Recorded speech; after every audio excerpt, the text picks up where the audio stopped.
आज साईकडायला गेल्या ना सर्वात आधी तुमचा भाई गेला डायरेक्ट डॉगेश भाईला भेटायला. तर काय विषय पब्लिक, जय श्रीराम, मी आहे तेजस सोनवणे. स्वागत आहे आपल्या नवीन अशा ब्लॉगमध्ये. तुमचा भाई सकाळीच गेलेला डायरेक्ट पेपर द्यायला. म्हटलं चला पहिले सर्वात आधी कॉलेजला जाऊन सर्वात पहिले पेपर देऊन येऊ.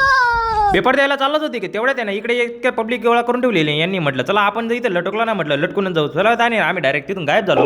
पेपर कंप्लीट करून ना तुमचा भाई निघाला होता ताराबादला. म्हटलं चला पहिले ना आपल्याला ना एचएफ डीलरची ना पहिली चाबी घेतली. त्यानंतर तुमचा भाई डायरेक्ट निघाला नाशिककडे. म्हटलं चला सर्वात आधी नाशिकला जायचं होतं. आणि तुमचा भाऊ सड्यामध्ये गेला. कधी गर्दी सापडली नाही असं कधी होतं का बरं?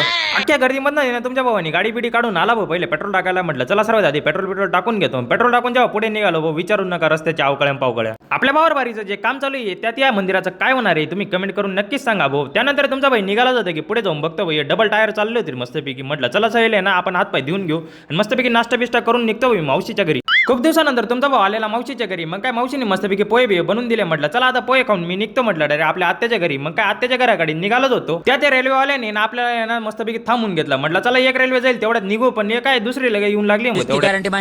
दुसरी रेल्वे गेल्या ना पहिले काकांना म्हटलं लवकर गेट कॉला, कारण की ना मला पहिले आत्याच्या घरी जायचं होतं. मग काय सायकडायला गेल्या ना पहिले गोदा नदीचं ना लांबून दर्शन घेऊन घेतलं. त्यानंतर आपल्या डॉगेश भाईला सर्वात आधी भेटून घेतलं. म्हटलं काही विषय नाही.